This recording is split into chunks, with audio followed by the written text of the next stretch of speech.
Good day, people of the earth. Yan, samahan niyo ako magluto ng homemade chili garlic oil. Yan. Meron tayong sili, and then the bawang, and the mantika. Unahin nating ilagay is yung ating wangba. Yan.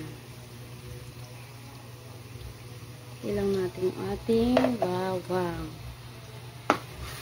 Yan.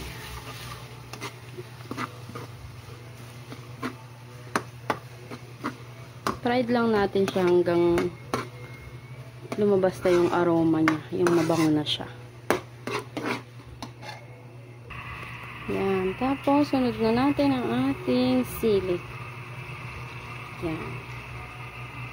Sili. Tapos, halo-halo lang. Yan.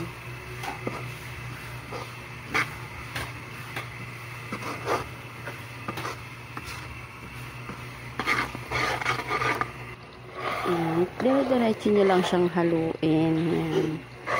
Tapos, after 30 minutes na yung paghahalo nyo, luto na yan. Tayo na pag ganyan yung itsura niya. Luto na yan. Basta orasan nyo lang, 30 minutes. Okay na yan. Yan lang. Bye.